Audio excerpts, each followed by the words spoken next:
know that there are others, researchers, colleges and universities, policy institutes, programs, every kind of entity that you can think of are constantly looking at African American males as a component of the population of this country, constantly asking the question of why. With all of the resources that exist in America, we ask, why is it that some communities have more than what they need and other communities go lacking? We continuously ask the question, why can't America educate enough of its children so that people don't graduate from high schools onto the street hollering crack and blow, pills and thrills, because there are not other opportunities? Why are there manufacturing opportunities in places that populations are not nearly as in need of a job as people in inner city communities all over America? And we don't propose to have all of the answers, but we have looked hard, we've looked for, and we've looked at solutions. The question becomes, are we willing to do what is necessary to bring about the proposed changes that we know will work? We've been pleased and have had the good fortune to work with Sankofa Safe Child Initiative as a part of this effort. And I want to thank Ms. Annetta Wilson and her staff for all of the contributing work that they have put into the effort. And I'd like to ask Ms. Annetta Wilson if she'd make our first comments. Good morning, and thank you, Congressman. We want to thank you so much for having the foresight to pull together in the state of the African American Male Initiative. We all know that have worked with you over the years that this didn't just begin a year ago, but you wanted to make sure that the remaining of your life, you told me at a meeting that we had, that you wanted to dedicate the rest of your life to making the lives of black males better. And so he has definitely stepped up to the plate and called us all to challenge to make sure that we do our part. And as part of that, we know that it takes action, because one of my African proverbs, I believe in working together, the ants ate the elephant. And one of the things that we always must do is we work together. And when we work together, we have better results. So as a result of that, and as a result of that, this report, there are a lot of different things that all of us can do. No one person has to do one thing. There are several suggestions in the report that if that's your interest, you can take up that interest, and I beg you to do so. But I also beg you to let the staff, let the congressman know what you're doing so that a year from now, we can come together and say we have made a difference. Well, thank you very much. Could you spell your first and last name for us, please? Annetawilson. Dr. Annetta Wilson. How about that? And the only thing that she didn't tell us is whether that elephant was going to be fried, baked, or a little sugar over it, or whether or not we'll just keep dreaming. We've worked with a number of people, and we haven't learned much that we didn't already know. True. What we've done is we have crystallized it, we have analyzed it, we have sliced it, we have diced it, we have looked at gaps in it, we have looked at better approaches and better ways. I am convinced that if we're going to see the kind of changes that we are looking for, that we must fully engage faith-based institutions and organizations in our society, in our communities, and in our lives. I'd like to ask Reverend Cy Fields, who is the pastor of this church, if he would make some comments relative to what we have achieved and are accomplishing. Thank you, Congressman, and thank all of you who are here today. My name is Pastor Cy Fields, C-Y-F-I-E-L-D-S, and I pastor here at New Landmark Missionary Baptist Church. And I want to thank the Congressman and his staff and all who have had a part in not only putting together a wonderful conference, but putting together a report that is solution-based. One thing I love about it is I had a chance to look over it, is that it gives us a baseline. We begin to move forward in terms of addressing the critical issues that the African American male is facing in America, facing right here in Chicagoland area.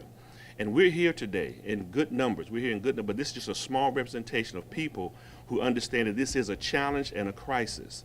We cannot sit idly by while African American male is dealing with undereducation and miseducation.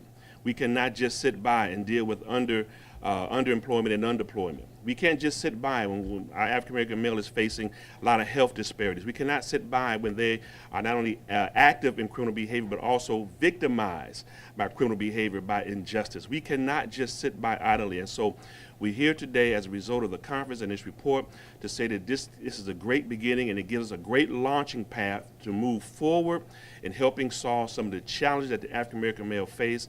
And I really appreciate the Congressman in this initiative and Sankofa. And as we move forward, I want to call on the faith community of this city to open our doors, to do all that we can to be a part of the solution to help our African American men. Thank you so much.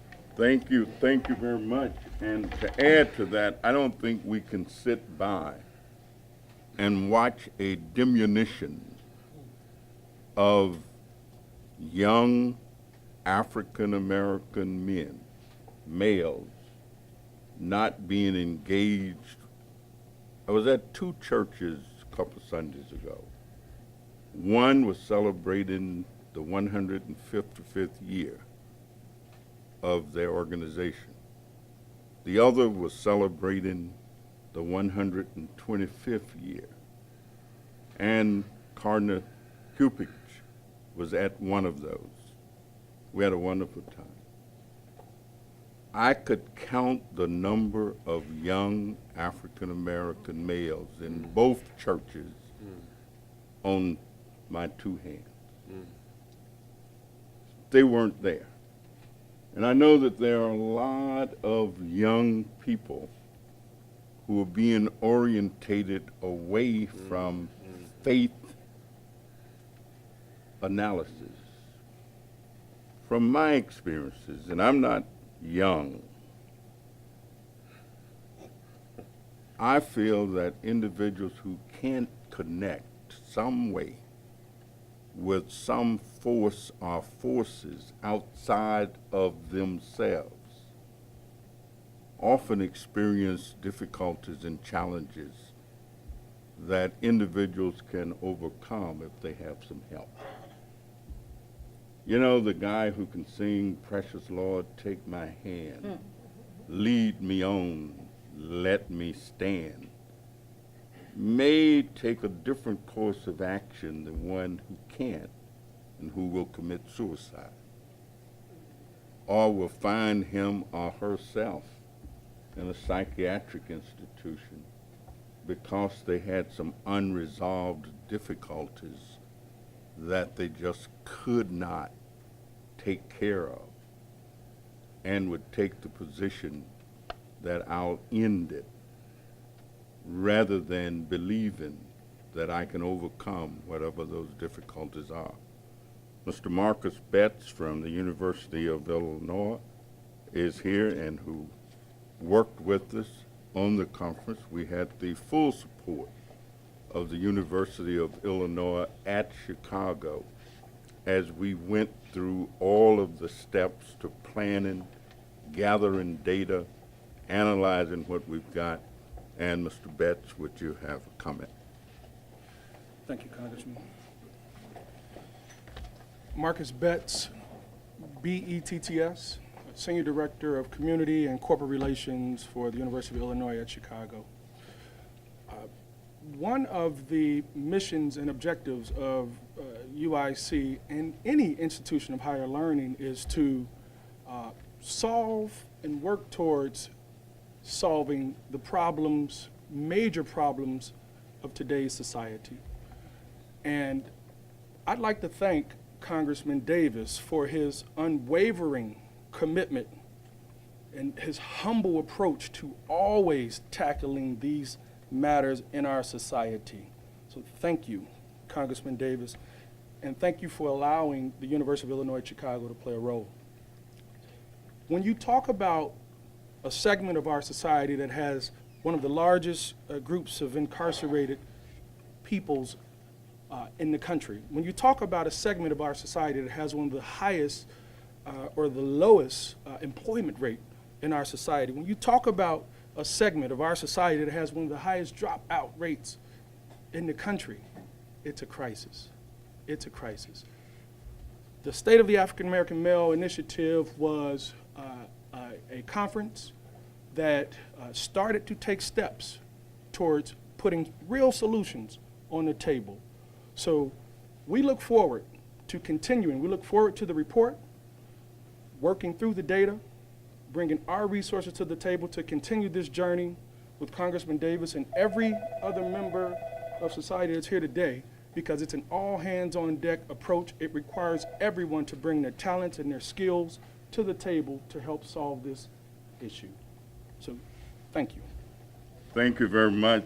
And of course, as you know, our congressional district is not just the city of Chicago.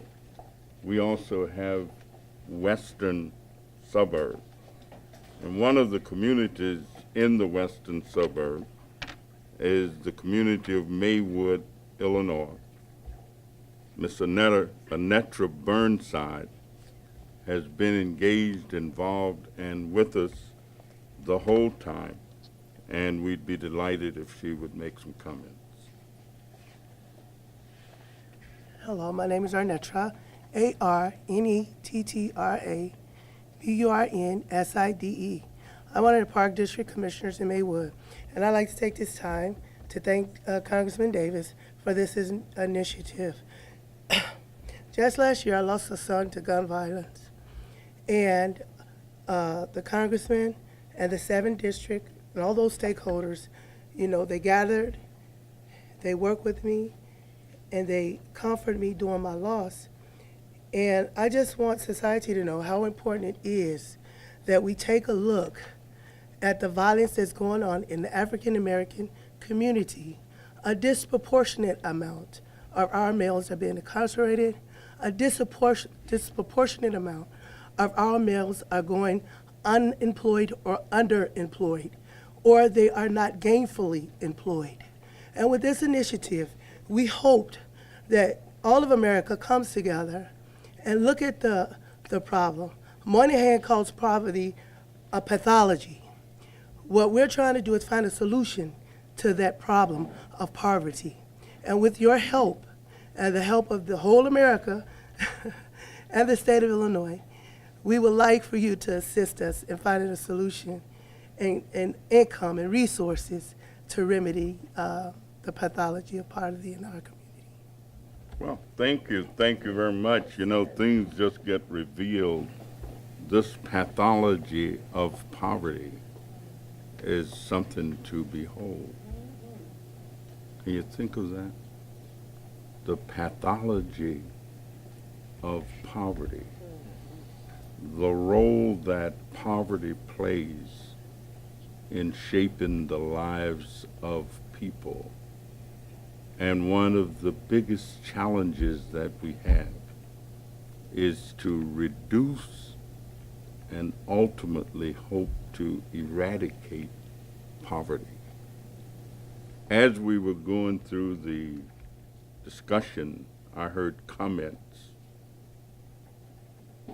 One that intrigued me is this notion of how love can lift. We sing a song at my church. Folks who don't go to church, they may not know about it. But, and it is love lifted me. And as Dr. Makiba Butler was speaking, I kind of heard a little bit of that. And I'd like to ask her if she would have some comments. Dr. Butler. Good morning. Thank you so much, Congressman Davis. My name is Dr. Makiba Butler, M-A-K-E-B-A, Butler, B-U-T-L-E-R. The state of the African American male is not a diminutive issue. It is an issue that spans across our entire country. So I would like to commend Congressman Davis for even considering an initiative of this proportion, because it shows that the state of the African American male is indeed a validated issue. Our black males are becoming an endangered species.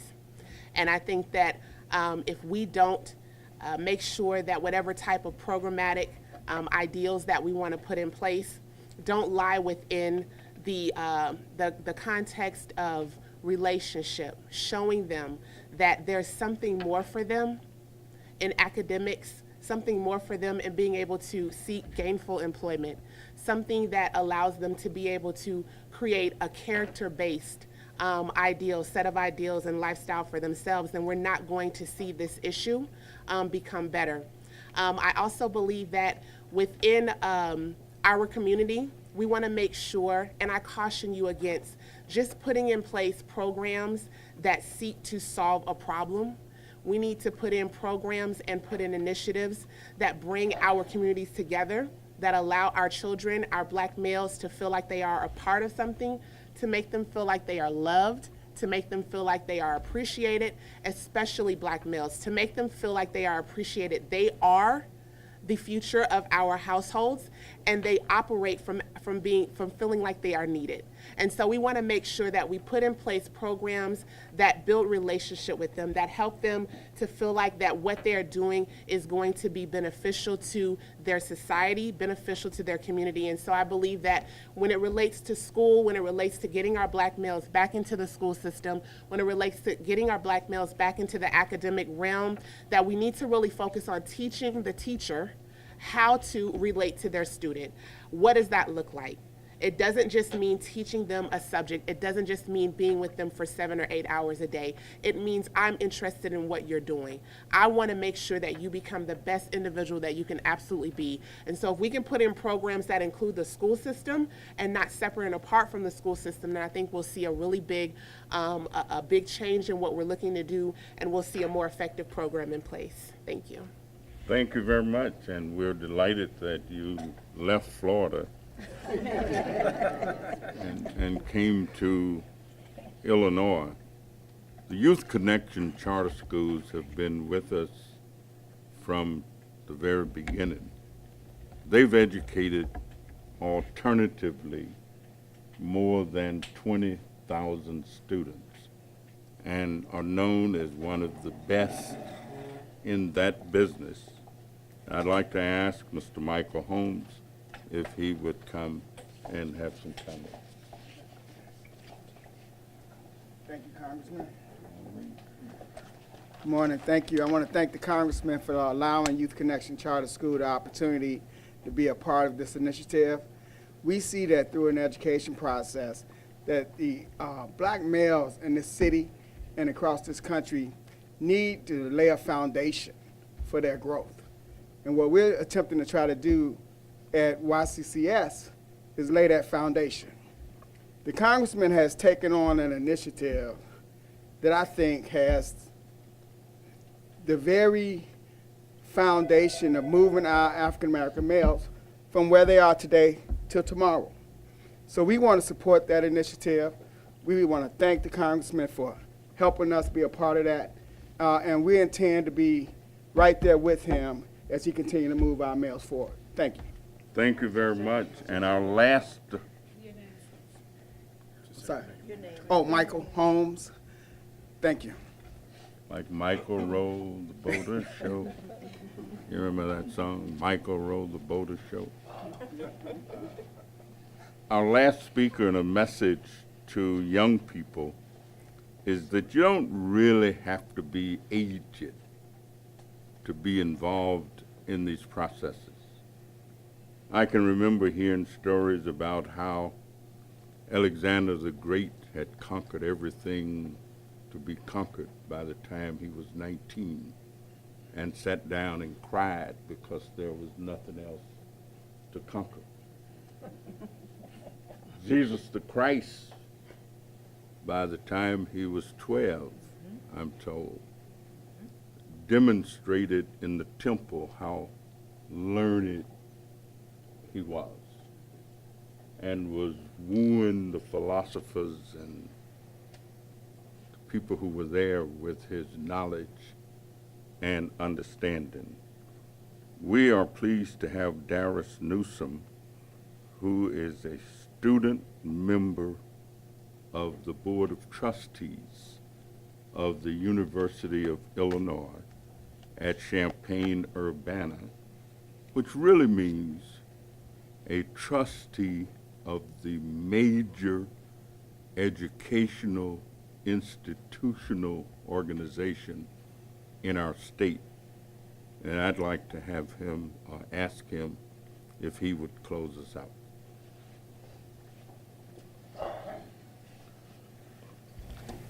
Darius Newsom, NEWSOME.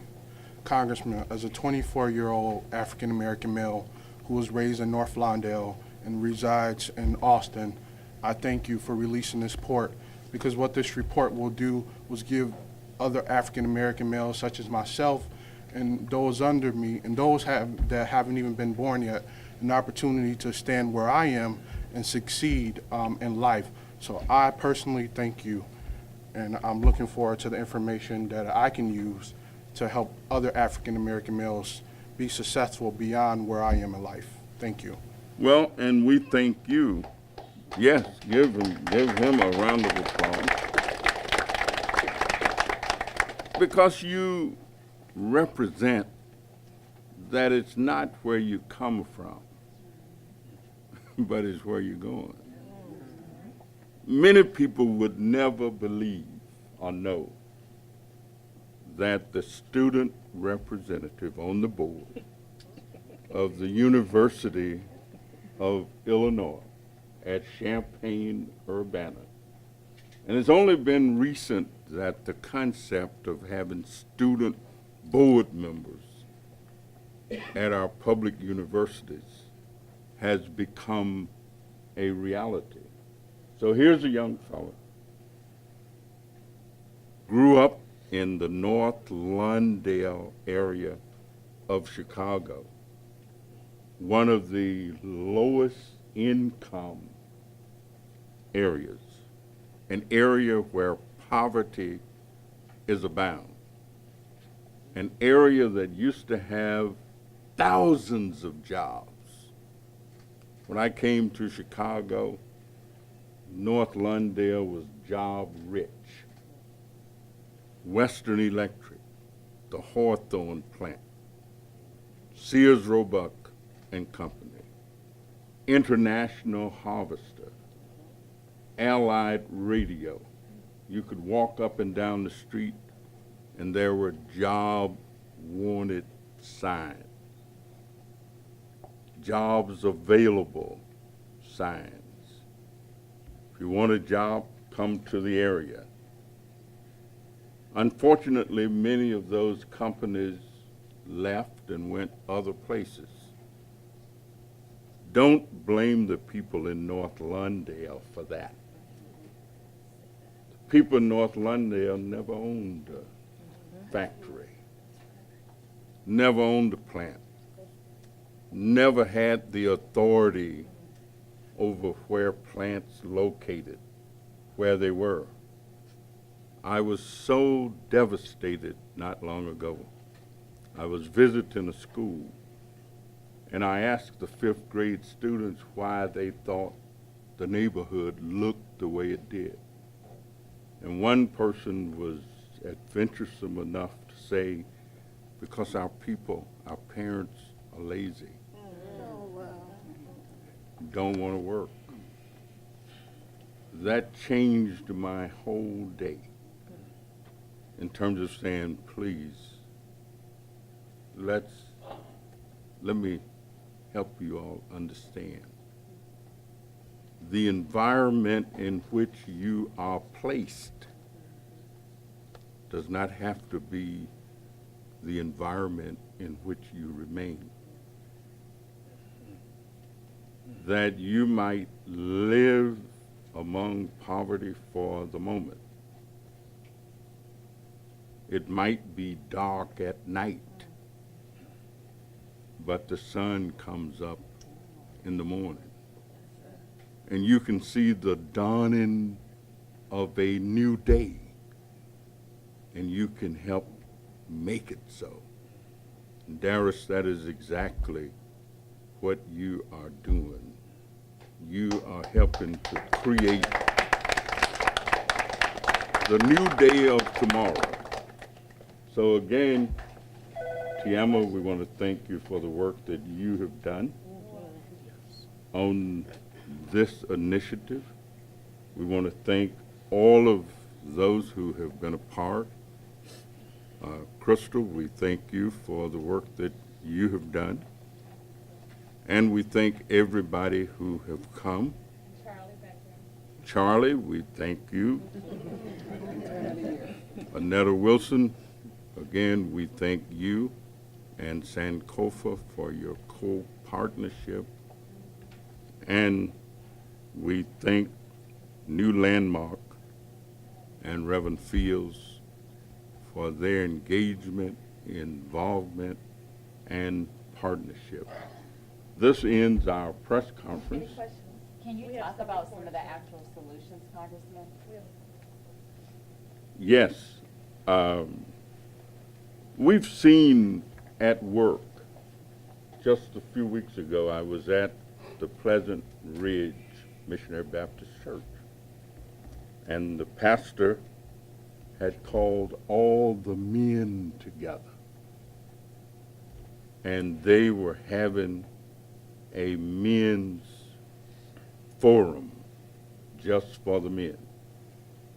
And they were also kicking off their initiation of men being continuously organized and providing leadership to try and get younger men and younger children. We've spoken with several of the ministers' groups who have organizations and associations. My own pastor is a moderator of a district. They are developing programs. You know, some of us who came through certain kinds of situations were fortunate that our parents just simply wanted us to be more empowered than they were. And so there weren't a lot of clubs and groups, but there were some. And people went through those. It's hard for me to imagine people that I know who became physicians. We lived in rural America. All of our parents were sharecroppers. All of them worked for a menial hire but they elevated their minds and their thoughts and their hopes and aspirations for their children. And as a result of that, their children, when they went off to college, rather than playing bid whist, they'd be studying their subjects for tomorrow. Rather than going to the dance, they would be writing their dissertations and writing their essays. So at work, in play right now, are the organization, the chess program that we talked about earlier, is something that got created as a result of the discussions and the conversations. There are reading clubs where nothing but a simple reading club where 10 or 12 boys under the tutelage of some individual who takes the leadership is doing it. And it's not always the great, big, earth-shaking things that you can do, but it's the regular, everyday. We're hoping that we can create a Boy Scout troop on every block. It's not just what will happen at the University of Illinois, but every block can have its own Boy Scout troop. All we really need is a male supervisor to be the scout leader. And so one program we ran into something called B-ball. And that's where there are about 8 or 9 block clubs that have a basketball program for boys from 8 to 11. And just imagine if you've got 8 blocks, all with a basketball team. 8-year-olds don't go to the gym by themselves. But if parents of 20 kids are bringing them to play basketball in an organized sequence, imagine what that does for that block. Now what that does for those 8 or 9 blocks, all together. They are involved with the Ulich School and the program, 8 whole blocks of little boys doing something every day. There are individuals who have talent for singing and music. They're organizing glee clubs. Glee clubs. Rapping is good, but you can do something besides rap. You don't necessarily have to rap. The thing for me as a kid was something called KYB. It just simply meant know your Bible. We didn't have a whole bunch of books and all kind of other stuff to do. We did. Every family had a Bible. And we learned to read them. Genesis, Exodus, Leviticus, Numbers, Deuteronomy, Joshua, Judges, Ruth, Esther, Job, Ecclesiastic, Solomon, Psalms of Solomon. Then the guys on the other side, Matthew, Mark, Luke, John, all of those folks. I've received many accolades during my lifetime in terms of awards and all that kind of stuff. The greatest thing that I've ever received was something called the Gutenberg Award that was given to me by the Chicago Bible Society. They give it to people that they say their work is some amplification of what the Bible teaches. And one year I was the recipient of that award. And if you come to my office somewhere, you'll find it hanging on the wall. If nobody ever see it except me, it will always be my greatest award. that I've ever gotten from any group of people acknowledging the work that I try to do.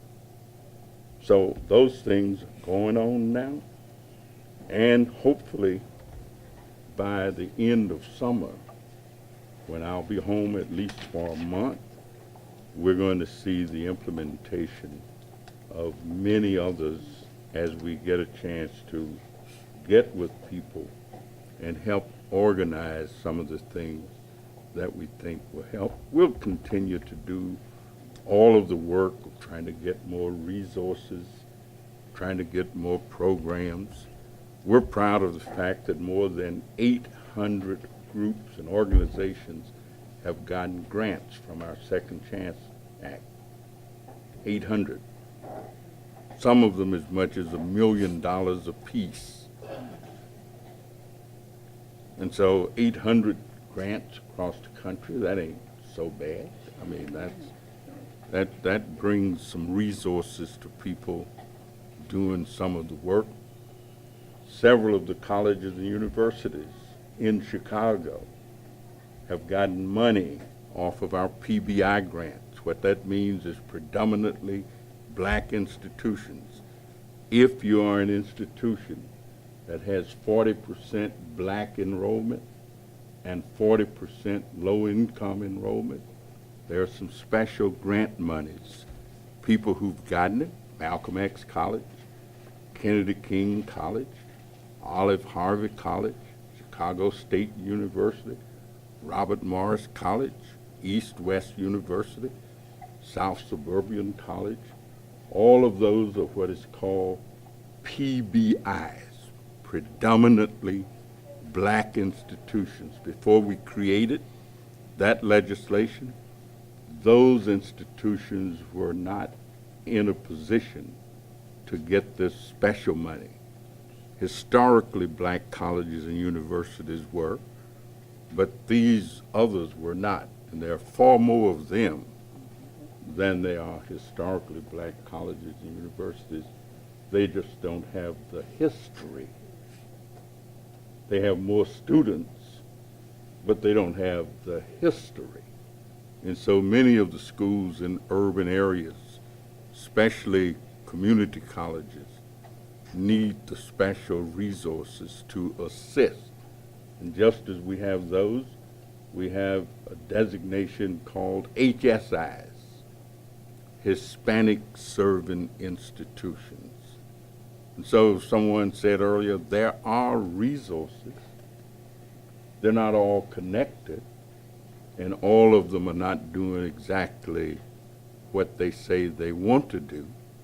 And so there are many ways to improve and enhance, and nothing is more effective than mentoring, tutoring, and teaching, especially when you throw a little faith stuff in there with it, you know. All right, thank you all very much. Thank everybody again for coming. It's been a great morning, and we look forward to interacting with you, especially throughout the summer.